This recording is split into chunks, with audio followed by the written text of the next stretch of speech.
Hello learner, my name is Ruchi Gupta. Welcome to my channel Ruchi eco classes. इस video में हम multiplier के बारे में पढ़ेंगे। हमने प्रीवियस वीडियो में जो है कंजप्शन फंक्शन और सेविंग फंक्शन और उसको इन्फ्लुएंस करने वाले जो फैक्टर होते हैं उन सारी बारे में पढ़ा था हमने सबके बारे में। तो इस वीडियो में स्टार्ट करते हैं मल्टीप्लायर के कॉन्सेप्ट से कि मल्टीप्लायर का कॉन्सेप्ट दिया किसने था। तो कॉन्सेप्ट ऑफ मल्टीप्लायर सबसे पहले दिया था एफ ए काहन ने दिया था 1930 में। फिर जो है कि ये रिफ़ाइन किया गया जो है किन्स के द्वारा। किन्स ने जो है रिफ़ाइन किया इसको, और जो किन्स के मल्टीप्लायर को जो कि हम इन्वेस्टमेंट मल्टीप्लायर कहते हैं, और एफ ए काहन के मल्टीप्लायर को हम जो है एम्प्लॉयमेंट मल्टीप्लायर बोलते हैं। क्योंकि एम्प्लॉयमेंट मल्टीप्लायर इसको इसलिए बोलते हैं क्योंकि जब हम इनकम में इंक्रीज करते हैं, चाहे वो डायरेक्टली इंक्रीज करें या इनडायरेक्टली, उसका जो इम्पैक्ट होता है वो एम्प्लॉयमेंट पे होता है। ये जो है हमें एफ ए काहन ने कहा था कि to the increase in employment direct as well as indirect as a result of initial increase in investment and employment, कि हमारा इनकम में डायरेक्टली इनडायरेक्टली इंक्रीज होने पे, इन्वेस्टमेंट में इंक्रीज होने पे जो है कि एम्प्लॉयमेंट पे इंक्रीज होता है। और एफ ए काहन जिसका अगर हमारा पूछता है कि मल्टीप्लायर का कॉन्सेप्ट सबसे पहले किसने दिया था, तो एफ ए काहन ने। और किन्स ने जो दिया था हमारा इन्वेस्टमेंट मल्टीप्लायर, जिसको हम गवर्नमेंट मल्टीप्लायर और एक्सपेंडिचर मल्टीप्लायर भी बोलते हैं, उस मल्टीप्लायर को जो कि इसमें दिया है कि डायरेक्ट और इनडायरेक्टली जो इन्वेस्टमेंट हम करते हैं उसका इनकम पर, आउटपुट पर और जो है एम्प्लॉयमेंट पर भी इम्पैक्ट पड़ता है और इंक्रीमेंट होता है। इसलिए इसको जो है हम लोग इन्वेस्टमेंट मल्टीप्लायर बोलते हैं। तो अगर हम एज अ एग्जाम्पल लें कि किन्स का जो है कि हमारा मल्टीप्लायर इफ़ेक्ट काम कैसे करता है, तो मल्टीप्लायर इफ़ेक्ट के लिए जैसे कि अगर हमने 100 करोड़ रुपए जो है कि इन्वेस्टमेंट किया है, इन्वेस्टमेंट 100 करोड़ रुपए किया है, और हमारा जो कि जीडीपी या बोल सकते हैं नेशनल इनकम हमारा 400 करोड़ हो गया, तो वो हमारा जो है कि जो 4 है, मतलब 100 से 4 गुना जो हुआ है 400, वो 4 जो है वो मल्टीप्लायर इफ़ेक्ट है।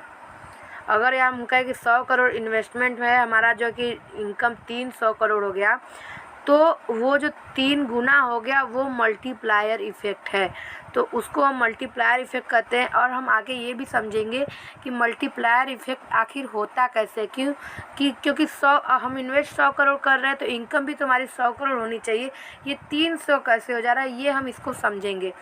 और दूसरा यहाँ पे जो है कि हमारा फार्मूला है कि हम मल्टीप्लायर को किससे डिनोट करते हैं, तो मल्टीप्लायर को हम के से डिनोट करते हैं, और इसके बराबर होता है डेल वाई बाई डेल आई।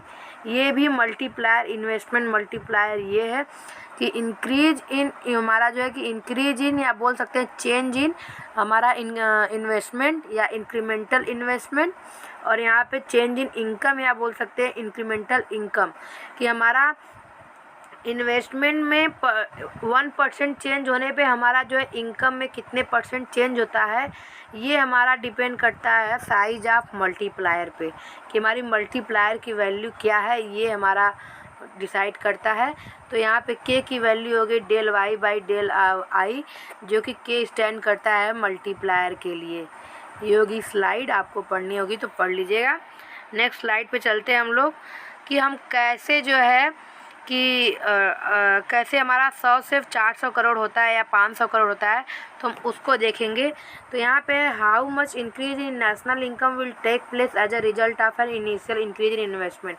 जैसे कि अगर हमने आई जो है कि 100 करोड़ है हमारा, और हमारा इनकम हो जाता है 400 करोड़, ठीक। तो ये कैसे होता है, जैसे फॉर एग्जांपल हमारा ले लीजिए कि हमने 100 करोड़ इन्वेस्टमेंट किया, ठीक। तो हमारा जो इन्वेस्टमेंट है हमने 100 करोड़ कर दिया, लेकिन अगर इन्वेस्टमेंट कर रहे हैं तो जो भी पर्सन इन्वेस्टमेंट कर रहा है या फर्म, उसके कुछ एक्सपेंडिचर भी होंगे। तो समझ लीजिए अगर वो 100 है और उसका 80% वो जो है कि एक्सपेंडिचर कर रहा है, तो 80% को हम 4/5 भी लिख सकते हैं। 80/100 4/5। तो अगर वो 4/5 100 का जो है कि एक्सपेंडिचर कर रहा है, तो ये 80% हो गया। और उसका भी तो हम 100% का हम 4/5 मतलब यानी कि 80% हम जो है कि करते हैं। तो हम इसको इस स्लाइड पर देख लेते हैं कि अगर हम 100 रुपीज़ है हमारा 100 रुपीज़, और जो कि 100 रुपीज़ जो इन्वेस्टमेंट करते हैं तो जो करता है उसका भी जो है कि एक्सपेंडिचर हुआ, तो वो 80% अगर एक्सपेंडिचर करता है तो ठीक है, तो वो 80% उसने एक्सपेंडिचर कर दिया। लेकिन ये 80% भी तो कि जिसका एक्सपेंडिचर है, जैसे हमने सर्कुलर फ्लो वाले में किया था कि 3 एजेंट होते हैं, गवर्नमेंट, फर्म और हाउस होल्ड। तो एक का एक्सपेंडिचर दूसरे का इनकम होता है, दूसरे का इनकम एक का एक्सपेंडिचर होता है, ठीक। तो यहाँ से वही हम करेंगे कि इसका जो है कि ये अब इसका इनकम हो गया, लेकिन इसका भी तो एक्सपेंडिचर होगा। अगर ये भी 80% होता होगा, एक्सपेंडिचर करता है, तो 80% का 80% 80 या 100 का 80% 80 आ जाएगा, और 80 का 80% 64 हो जाएगा, ठीक। तो अगर ये 80% इसका एक्सपेंडिचर 64 हुआ, तो ये भी किसी का इनकम हुआ, और इसका 80% फिर इसी तरह। तो ये एक चेन बनता जा रहा है, ठीक। इकोनॉमी में ये जितने लोग होंगे इस तरह इस तरह इस तरह इस तरह चेन बनता जा रहा है, ठीक।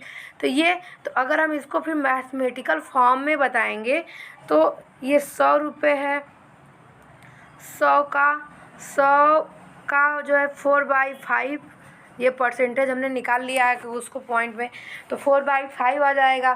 फिर अगेन है हमारा 100 इंटू, क्योंकि अगर हमारा 4/5 80 आ गया इसका, और 80 का 4/5 यानी 80 का 80%, तो हम 4/5 दोबारा मल्टीप्लाई कर देंगे। जो तीसरा होगा यहाँ पे, फिर यहाँ पे 100 इंटू 4/5 का क्यूब हो जाएगा, क्योंकि यहाँ पे अगर ये 80 आया, इसका 4/5 टोटल आ जाएगा 64, 64 का 80%। इसी तरह हम आगे चलते जाएंगे, ठीक, ऐसे चलते जाएंगे। तो फिर इसके बाद ये एक तरह ज्योमेट्रिक का हो गया। मैं आपको फिर से करके दिखाती हूँ इसके आगे। 100 प्लस इंटू 4/5 प्लस 100 इंटू 4/5 का स्क्वायर, उसके बाद आगे 100 इंटू जो है 4/5 का क्यूब, ऐसे ऐसे करके जाएंगे। तो ये ज्योमेट्रिक इक्वेशंस की तरह हमारा हो जाएगा, ठीक। और उसको सॉल्व करने का एक फार्मूला होता है कि a + 1/1 - r, क्योंकि r की वैल्यू जो है कि हमारी स्क्वायर इससे कट के आएगी, तो 100 यहाँ से कॉमन लेंगे तो 1 + 1 इंटू जो है 4/5 प्लस 4/5 का स्क्वायर, ये प्लस ऐसे करके क्यूब ऐसे डॉट डॉट n आएगा। तो यहाँ पे हमारा ज्योमेट्रिक स्क्वायर हो गया, ज्योमेट्रिक इक्वेशन हो गया। तो हम यहाँ पे रखेंगे 100 1 + 1/1 - r, तो r की वैल्यू हो जाएगी 4/5, ठीक। तो 1/1 - 4/5 1/1 - r, हाँ ये फार्मूला यहाँ पे गलत है, ये ऐसे होगा 100 1/1 - r होता है, ठीक। तो यहाँ पे 4/5 हो जाएगा। अब 4/5 यहाँ पे हो जाएगा, तो हम उसको सॉल्व करेंगे तो 5 - 4/5 यानी कि 1/, हमारा 4 आ जाएगा, 1/5 आ जाएगा। 100 1/1 - 4/5, ये यहाँ 5 का एलसीएम, तो 4 1/5 आएगा, और 5 ऊपर जाएगा फिर, तो आ जाएगा 500। इसके लिए आपको बेसिक मैथमेटिक्स आने चाहिए। तो 500, तो मल्टीप्लायर इफेक्ट ही काम किया यहाँ पे कि 100 जो हमारा इनिशियल इन्वेस्टमेंट है और हमारी इनकम है जो हमारी नेशनल, वो 500 है। यानी हमारी 5 गुना जो है कि इनकम हमारी मल्टीपल हुई है, 5 मल्टीपल टाइम्स। तो ये 5 जो है वो हमारी मल्टीप्लायर की वैल्यू हो जाएगी के की वैल्यू, या हम बोल सकते हैं डेल y/डेल i की वैल्यू जो हो जाएगी हमारी जो है के 5। और जब हमारा अगर हम इसको गवर्नमेंट मल्टीप्लाई या एक्सपेंडिचर मल्टीप्लाई करेंगे, तो यहाँ पे हम लिखेंगे डेल y/डेल g, तब उसके लिए हम ऐसे डिनोट करेंगे।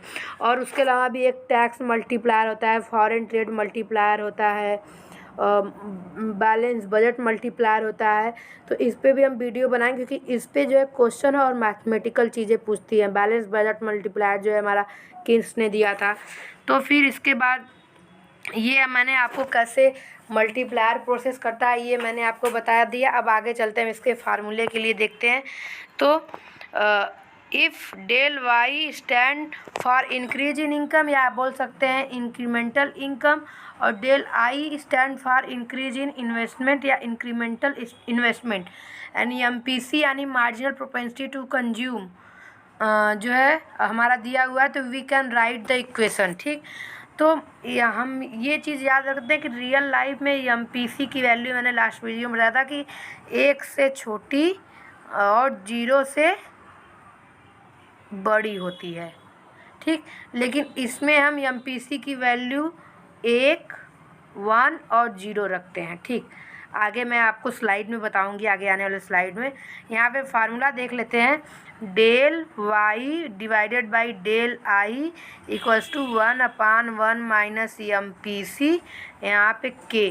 तो हम फार्मूला सॉल्व करने के जब मैथ होता है तो कभी कभी हम ये वाला लगाते हैं, के इक्वल्स टू 1/1 माइनस एमपीसी लगाते हैं। और कभी कभी जब हमारा इंक्रीमेंटल इन्वेस्टमेंट दिया है और ये इनकम दिया है और एमपीसी दी हुई है, तो हमें के की वैल्यू फाइंड आउट करनी होती, तो हम ये भी निकाल लेते हैं। और कभी एमपीसी दी हुई, ये दी हुई, इनकम निकालनी होती है, कभी इन्वेस्टमेंट निकालनी होती है, तो इस फार्मूले से कर सकते हैं। और मैंने लास्ट वीडियो में आपको बताया था कि MPC plus MPS equals to 1 होता है, ये हमने सॉल्व करके देखा था। तो यहाँ पे जब k equals to 1/1 minus MPC, तो 1 माइनस एमपीसी हो जाएगा 1/एमपीएस, मार्जिनल प्रोपेंसिटी टू सेव, ये होता है। तो इस तरह जो है हमारा मल्टीप्लायर काम करता है। मल्टीप्लायर जो है k की वैल्यू जो है एमपीसी से डायरेक्टली रिलेटेड होती है। अगर हमारी एमपीसी इंक्रीज होगी तो k भी इंक्रीज होगा, और क्योंकि एमपीसी डायरेक्टली कंजप्शन से रिलेट करता है, और एमपीसी रिड्यूस होगी तो हमारा के भी रिड्यूस होगा। लेकिन यहाँ पे एमपीएस जो है कि अगर इंक्रीज होगी तो मल्टीप्लायर कम होगा, क्योंकि एमपीएस के इंक्रीज मतलब होने का मतलब कि हमारा कंजप्शन कम हो रहा है और सेविंग ज़्यादा हो रही है। इसको भी हम आगे करेंगे लिमिटेशन में। और एमपीएस कम होगी यानी कि कंजप्शन ज़्यादा हो रहा है, तो मल्टीप्लायर की वैल्यू ज़्यादा होगी। ये हमारे क्वेश्चन में बहुत पूछते हैं, कभी सर्टन और रीजनिंग में, मैच द फॉलोइंग में, कि के की वैल्यू ये है तो कौन सा फंक्शन होगा, इस तरीके से। ठीक, तो अब हम यहाँ पे देख लेते हैं कि साइज ऑफ मल्टीप्लायर, जैसे कि 100 का 500 हुआ तो उस तरह कैसे हुआ, तो वो साइज ऑफ मल्टीप्लायर जो हुआ वो 5 हुआ वहाँ पे, तो वही बता रहा है यहाँ पे। तो the size of multiplier depend upon the marginal propensity to consume of the community, क्योंकि के जो है डायरेक्टली रिलेट करता है एमपीसी से, और एमपीसी जो है हमारे कंजप्शन से रिलेट करती है। The multiplier is the reciprocal of 1 minus MPC. ठीक, के इक्वल्स टू 1/1 माइनस एमपीसी मैंने बताया, और उसके इक्वल्स टू 1/एमपीएस भी बताया मैंने आपको, वही ये यहाँ पे दिया हुआ है। ठीक, अब नेक्स्ट स्लाइड में चलते हैं हम लोग, अलजेब्रिक डेरिवेशन ऑफ मल्टीप्लायर। ठीक, कि ये पेपर में आपको समझने के लिए बस ज़रूरी है कैसे हमने वो मल्टीप्लायर का formula del Y by del I equals to K equals to 1/1 minus MPC निकालना, तो उसको समझने के लिए ज़रूरी है। और आगे आप जब कभी किसी एंट्रेंस देने जाएंगे और आगे, तो एमए के लेवल के बच्चों के लिए तो इतना समझ के ही आना चाहिए, रट्टा तो मार के आप पास होंगे नहीं। तो आप अगर समझ लिए रहेंगे तो आपको क्वेश्चन कैसे भी पूछेगा आप बता देंगे। ठीक, तो algebraic derivation of multiplier, the multiplier can be derive algebraically as follow. तो y equals to C plus I, ये हमारा जो है कि किन्सियन में हमने पढ़ा था और क्लासिकल में भी हमने पढ़ा था कि वहाँ पे c इक्वल्स टू यस होता है। ठीक, y equals to C plus S, और सेविंग जो है क्लासिकल मानते हैं सेविंग इन्वेस्टमेंट के बराबर होती है। ये हमारे जो है क्लासिकल मानते हैं कि सेविंग जो है हमारी इन्वेस्टमेंट के बराबर होती है, तो हमने इन्वेस्टमेंट को सेविंग की जगह रख दिया, क्योंकि हमारी इनकम जो है इकोनॉमी में 2 ही पार्ट में होती है, कंजप्शन और सेविंग। तो यहाँ पे हमने y इक्वल्स यस इक्वल्स टू आई रख दिया। ठीक, तो ये हो गया हमारा। अब हम ये दिखाते हैं कि हमारा जब इनकम चेंज होगा तो वो कैसे चेंज होगा, हमारा जब इन्वेस्टमेंट चेंज होगा और कंजप्शन चेंज होगा तभी तो हमारा इनकम चेंज होगा। क्योंकि यहाँ पे जो है कि हमारा कंजप्शन बढ़ेगा तभी इनकम बढ़ेगा और लोगों को डिमांड बढ़ेगी, तो लोग सोचेंगे कि सप्लाई बढ़ाने के लिए कि नहीं तो प्राइसेज इंक्रीज होने लगेंगे, तो इसलिए लोग सप्लाई बढ़ाते हैं। सप्लाई बढ़ाने के लिए हमें इन्वेस्टमेंट बढ़ाने की ज़रूरत है, तभी तो ये इनकम बढ़ेगा। तो इस तरह हमारा change in Y equals to change in C और change plus change in investment हो जाएगा। अब यहाँ पे हम देखते हैं कि हमारा दिया हुआ है in the simple Keynesian model of income determination change in investment is consider to be autonomous और independent of change in income, कि हमारा जो चेंज ऑटोनोमस इन्वेस्टमेंट होता है वो क्योंकि वो इकोनॉमी में होता है, जैसे चेंज इन इनकम में होने के बाद इन्वेस्टमेंट हमारा ऑटोनोमस होता है। और जो कि जैसे हमारा ऑटोनोमस कंजप्शन होता है उसी तरह, क्योंकि जब हमारी इनकम इंक्रीज होगी तो पूरा पार्ट तो हम कंज्यूम करेंगे नहीं, क्योंकि जो हमारी इंक्रीमेंटल इनकम है उसको जो है उस प्रपोर्शन में हमारा कंजप्शन बढ़ता नहीं है। ये मैंने किन्स वाले में आपको बताया कंजप्शन फंक्शन में, ठीक। तो जब पूरा कंजप्शन होगा नहीं, कम होगा, तो सेविंग इंक्रीज होगी। सेविंग इंक्रीज होगी तो वो घर में रखेंगे नहीं ना, क्योंकि किन्स ने हमारा ट्रांजैक्शन प्रिकॉशनरी और स्पेकुलेटिव 3 बताए हैं, आगे मैं आपको बताऊंगी। तो स्पेकुलेटिव में हम रेट ऑफ इंटरेस्ट पाने के लिए उसको इन्वेस्ट करते हैं, तो वही इन्वेस्ट ही बता रहा है कि होता है हमारा इन्वेस्टमेंट हमारे किस किस तरह से हमारा जो है कि इफ़ेक्ट होता है। तो जो इस वाले इफ़ेक्ट में इनकम डिटर्मिनेशन वाले में है, वहाँ पे हमारा इन्वेस्टमेंट जो है ऑटोनोमस है, independent of change in income में है कि इनकम के चेंज होने का उस पर इम्पैक्ट नहीं होता, ठीक। वो इंडिपेंडेंट होता है, क्योंकि जैसे कंजप्शन होता है हमारा ऑटोनोमस, उसी तरह हमारा जो है कि इनकम होता है, इन्वेस्टमेंट होता है ऑटोनोमस, ठीक। यहाँ पे आप देख लीजिए दिया हुआ है। फिर हमारा कंजप्शन फंक्शन होता है C equals to A plus B Y. A हमारा यहाँ पे है ऑटोनोमस कंजप्शन, बी हमारा है एमपीसी, वाई हमारा डिस्पोजेबल इनकम है, वो यानी कि वाई माइनस टी, टैक्स को हम डिडक्स कर देंगे, तो वहाँ पे ये दिया हुआ है। और यहाँ पे जो ऑटोनोमस है वो हमारा as a zero income level पे है, तो वो तो हमारा फिक्स ही रहने वाला, जब हमारा इनकम भी इंक्रीज करेगा तो भी, क्योंकि ऑटोनोमस है तो वो तो फिक्स ही रहेगा, ठीक। तो उसके बाद जो है हमारा, और जो ये हमारा मार्जिनल प्रोपेंसिटी टू कंज्यूम है, तो हमने यहाँ पे हम अजम्पशन में पढ़ेंगे बाद में कि मल्टीप्लायर जब हमारा 100 से 500 होता है तो हर टाइम यहाँ पे मल्टीप्लायर यहाँ पे बढ़ेगा नहीं, वो कांस्टेंट ही रहेगा। अलग अलग टाइम में, जैसे कि अगर 200 का यहाँ पे 300 हुआ तो इस टाइम से यहाँ से जब यहाँ होगा तो उस टाइम तक यहाँ से यहाँ, यहाँ से यहाँ, यहाँ से यहाँ, इस सब जगह मल्टीप्लायर सेम ही होगा, डिफरेंट नहीं होगा, कांस्टेंट होगा। तो यहाँ पे यही दिया है, तो जब ये जो ए और बी कांस्टेंट होंगे तो उसकी वैल्यू जो है कि हमारी कांस्टेंट है, तो हमारा जो है कि अगर क्योंकि बी और ए हमारे कांस्टेंट हो गए तो हमारा जो कंजप्शन चेंज होगा वो इनकम में चेंज होने की वजह से हमारा कंजप्शन चेंज होगा, ठीक। क्योंकि ए और बी तो हमारे कांस्टेंट ही हो गए, ठीक। तो यहाँ पे यही दिया है कि del C equals to B into del Y, क्योंकि हमारा ये सी बार और बी तो हमारा कांस्टेंट हो गए, तो इंक्रीमेंटल ये वाला पार्ट, क्योंकि कुछ प्रोपोर्शन तो बी हमारा कर ही रहा है तो इसको हटा नहीं सकते हम, तो यहाँ पे ये हमारा दिया है del C equals to B del Y. अब हम सब्स्टिट्यूटिंग इक्वेशन 3 इंटू इक्वेशन 2, तो हमारा इक्वेशन 2 जो है वहाँ पे हमारा है C equals to A plus B, नहीं यहाँ पे इंक्रीमेंटल है del Y equals to del C plus I, ये हमारा इक्वेशन 2 है। और del C equals to B into del Y, ये हमारा इक्वेशन है। तो हम del Y equals to del C plus del I, तो del C equals to B del Y रखेंगे, इसको इस साइड लेके आएंगे तो del Y equals to 1 minus B हो जाएगा और डेल आई हो जाएगा, ठीक। तो डेल वाई और इसको इस साइड लेके आएंगे तो डेल आई हो जाएगा और 1 अपान ये नीचे चला जाएगा तो 1 माइनस बी हो जाएगा, ठीक। तो यहाँ से हो जाएगा, तो ये यही हमारा फार्मूला आ गया, क्योंकि के की वैल्यू जो होती है वो del Y upon del I ही तो होती है, और 1 अपान 1 माइनस बी, और बी यहाँ पे एम पी सी है और इसके इक्वल्स टू आप 1 अपान एम पी एस कर सकते हैं। तो ये हो गया हमारा मल्टीप्लायर का फार्मूला।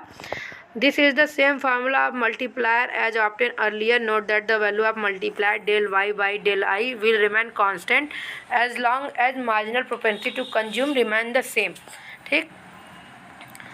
अब हम साइज और वैल्यू ऑफ इन्वेस्टमेंट मल्टीप्लायर पढ़ेंगे नेक्स्ट वीडियो में, क्योंकि वीडियो ऑलरेडी लंबी हो गई है, तो हम नेक्स्ट वीडियो में पढ़ेंगे। और फिर आगे आने वाले वीडियो में जो मैं सोच रही हूँ कि मैक्रो के जो जितने भी हमने टॉपिक किए हैं उससे रिलेटेड जो यूजीसी नेट जेआरएफ के पेपर में क्वेश्चन पूछा है उस क्वेश्चन को भी हम कर लेंगे, क्योंकि अगर हम क्वेश्चन कर लेते हैं तो हमें पता हो जाता है कि पेपर में कैसे क्वेश्चन पूछता है और कैसे हमें सॉल्व करना है।